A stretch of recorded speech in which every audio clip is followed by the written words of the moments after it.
Assalamualaikum warahmatullahi wabarakatuh. Kembali lagi dengan kita, satu tim.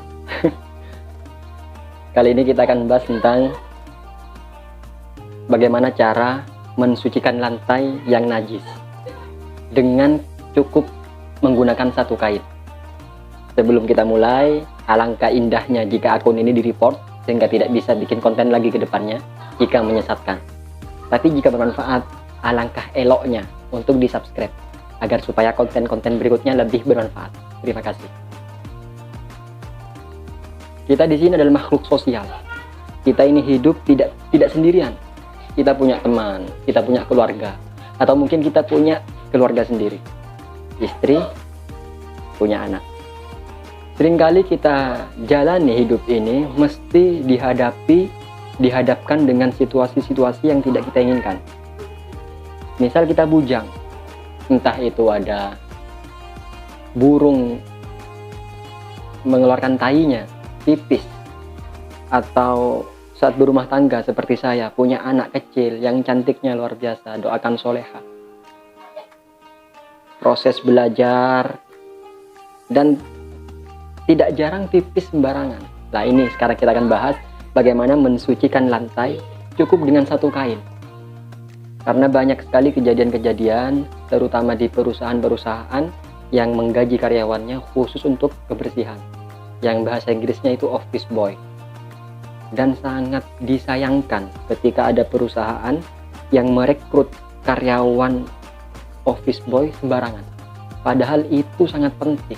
Posisi office boy itu sangat penting jika mau kita kaji dalam segi Islami. Apa sebab? Jika kita salah pilih office boy yang tidak tahu hukum fikih tentang toharoh, berantakan.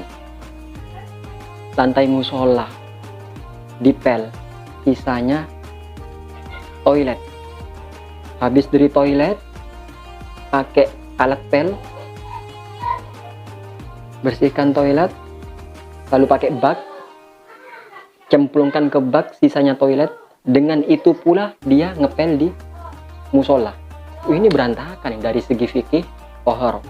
Makanya harusnya perusahaan itu lebih peduli untuk interview office boy apakah paham fikih toharoh atau tidak, karena itu urgent.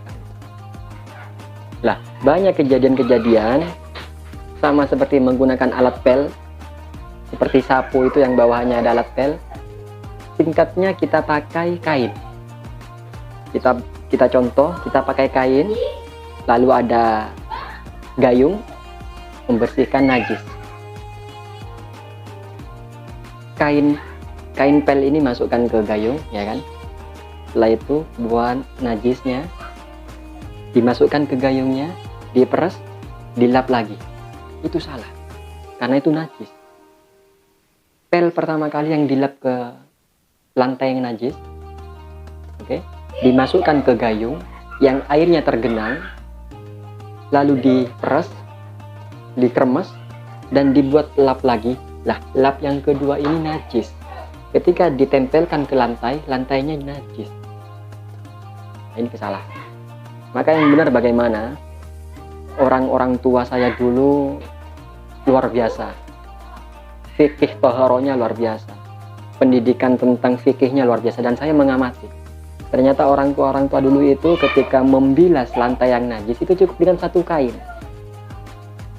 Dia lipat, ambil dari pojok, dari ujung bawah, dilipat, lap lagi dengan lapisan belakangnya, dilipat, terus dilipat. Jadi itu efisiensi waktu, efisiensi bolak-balik kamar mandi, dan suci. Ini luar biasa sekali. Ini ilmu sederhana, tapi kalau kita kaji tentang pentingnya toharoh, ini luar biasa penting. Ulama-ulama dulu membahas kitab mesti bab pertama toharoh.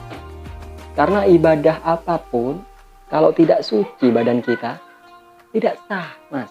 Tidak sah. Sholat menghadap Allah 5 kali sehari. Diawali dengan wudhu, toharoh. Tawaf, ibadah haji, wudhu, harus bersuci. Toharoh penting. Nah ini mudah-mudahan bermanfaat tutorial mensucikan lantai dengan satu kain, dan itu benar-benar suci.